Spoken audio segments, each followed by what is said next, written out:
Okay, so quick catch up from part 1.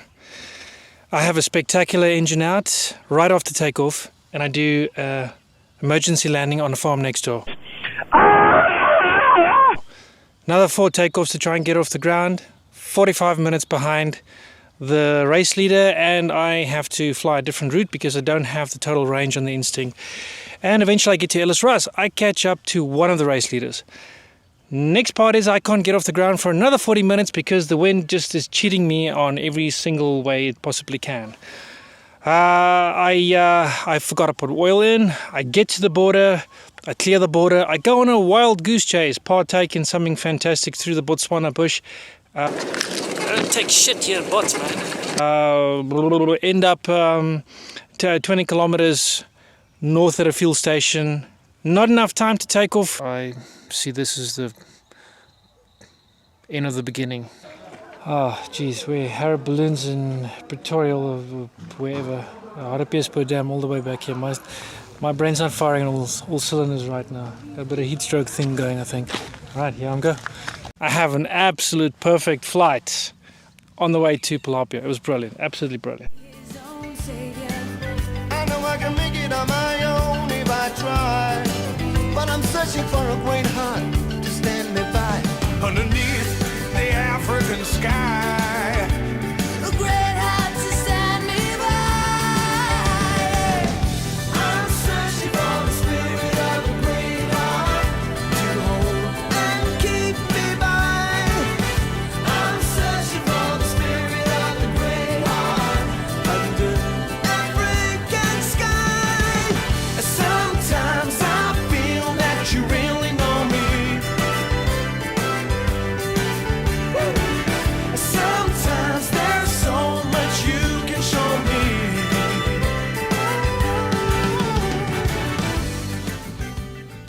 Okay, so the really cool thing about the Icarus is that you pretty much get to do whatever you want. You can go land wherever you want, just to stay off the red sections on the map, on your GPS. But other than that, you can drop into town to the closest point that you feel is necessary to advance your mission. And whenever a cop comes, you have some papers you can show him, and that's your get out of jail free card somehow. Well, at least we're hoping for that. So I'm cruising over Palapye, which is the next point, and perfect flight on the way there. I'm looking for a fuel station. I find something, after cruising the whole town, I go back to a point that I find is best. Fuel station, and the landing zone's a bit tight. We're talking about 2 baseball court size area. That's pretty much it. I execute the landing, all safe, but just right at the edge. I mean, it is so hot, and I'm just floating, because the Hadron 24 is a bit big for me, so I just can't get my feet on the ground. I can't stop. And the glider goes into a tree. All right, fantastic. I made it on the ground. Glider stuck in the tree, so I'm stuck in the tree until I can get loose. So what happens? I have my little anger tantrum because that's just me venting. And while I'm having that, and I take my gloves off because I'm hot. It's already like 25, 28 degrees Celsius. And I take these hot gloves off and I throw it in front of me, and I'm dancing up and down. And here comes some local and steals my cold gloves. That's right. If I didn't have it's not like I've had the worst possible luck already. Now I have some guy come out the bush and steal my gloves. That's right, and I can't do anything about it except yell at him because I'm still stuck to my risers, and I'm weighing, or at least I'm wearing around 60, 70 kilos extra on my back. So it's not an easy process getting out of that harness. All right, so yeah, unhook, deal with the emotions. And now I'm off to the fuel station, which is pretty cool. I've always wanted to walk up to a fuel station and just say, fill up, Just take the cap off and say, 95 unleaded, please, fill up. Pretty cool. After that, it was pretty much getting off the ground. And you know what? Then the people start showing up in their volumes. Crowd control, even though you've got a prop spinning. I mean, that's ridiculous. I keep on explaining to people, stand back. Dangerous engine, propellers swinging. I'm trying to keep the sentences really short. And this one guy tells me, no, you're here to entertain us. Kind of like that song. Yeah, I'm here to entertain you. So, I've got to deal with this, I'm just not a happy chappy. You know, the Icarus is supposed to be a really pleasant experience, and I'm sure it really is for the guys flying adventure class. Maybe for people that's, you know, doesn't have anger management issues, but I'm kind of like one of those guys that can get, you know, it's got a short fuse.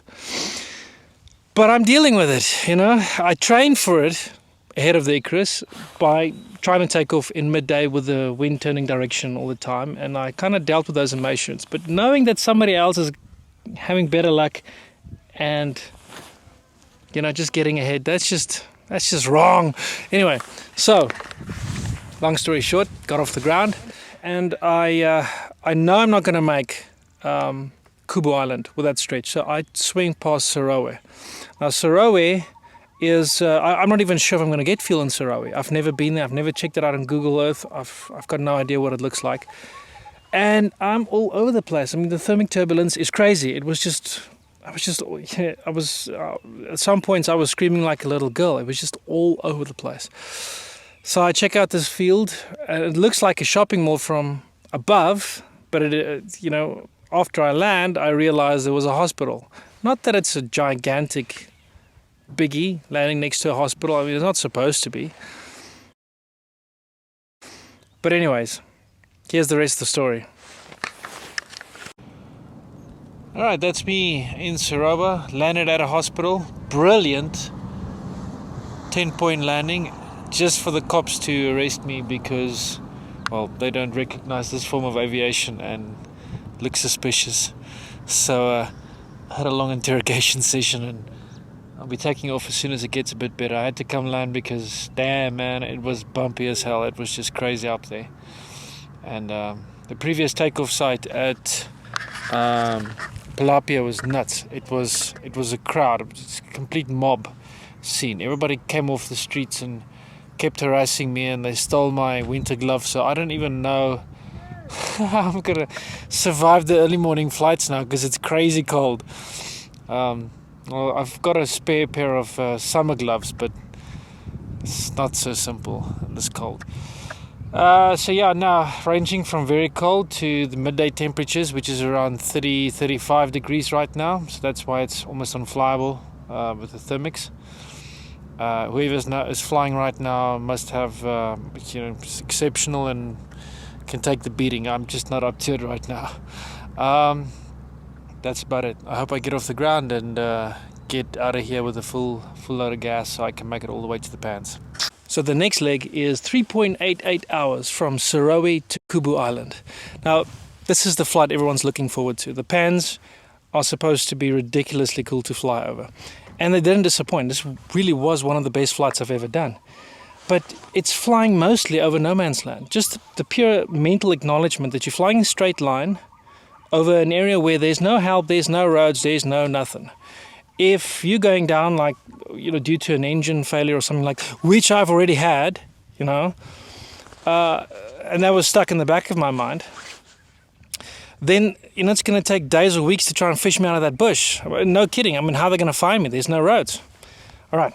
So I know I'm limited on time because I took a while to get off the ground at Palapye. I was arrested in Serowe. And by the time I got airborne, it was something like, I think it was like 2:30 p.m. or something. I know it's going to be a 4-hour flight to Kubu. And you can only fly up to 5:50 p.m. If you fly, you know, at that point, just 10 minutes before that, you're going to have to make the call and land wherever and spend the night. So it's not automatic disqualification, but I needed to get to Kubu because I'm trying to chase down whoever's in front of me. If I don't make it up somehow, you know, I'm out of this race. So I had to put in a huge effort. And that was it. I was pushing, I was flying as fast as possible. I was right on the deck. 2,000 feet up, I was just flying too slow. I was giving something like 15 knots. Right on the deck, 35 meters above the ground. I was cruising at around 32 to 35 knots. So it was really, it was working my way, but it was active piloting. I mean, those thermals were still pounding me. It was hard as balls, and I was nailing it. So I had to keep my hands on the steering. You know, I had like 5 or 10 seconds that I could give a break to each arm, and then put my hands back up and just Just try and keep it in a straight line. All right, so I landed at Kubu, which is 5 minutes to go. I mean, that is probably the proudest moment I've ever had in flying. Just knowing that the clock is running out and I'm nailing it full speed bar for the last 20-25 kilometers. And when I was about 5 kilometers away from Kubu, I could see a pilot in front of me. I could see him on the horizon, and he was scanning Kubu to land. I couldn't make out who that was, but you know, I had to get there. I have 5 minutes to catch up to that pilot, get down on the ground, and then that would mean that the next morning's takeoff would be on equal footing with whoever's in front of me. And I just came in straight away. I didn't take a cruise around, I didn't check the wind direction, I just switched off the engine and powered right down to the ground. That was awesome.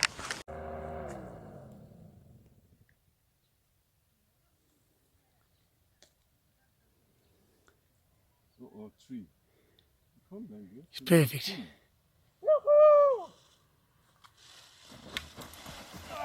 It's gonna be 2.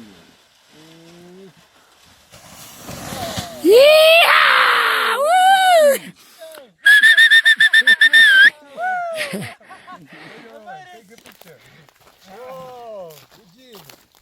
10 minutes to sunset. Super, well done. That was ass kicking flying. How did you go, Eugene? That's how far was that? That's all the way from Serowe to here in one go. From Serowe, from where? From Serowe. Nice. And how much gas you got left? Man, that's amazing. Well, right. 5 What do you- minutes to go. No, you have just 18:05 is here. You may be in quiet.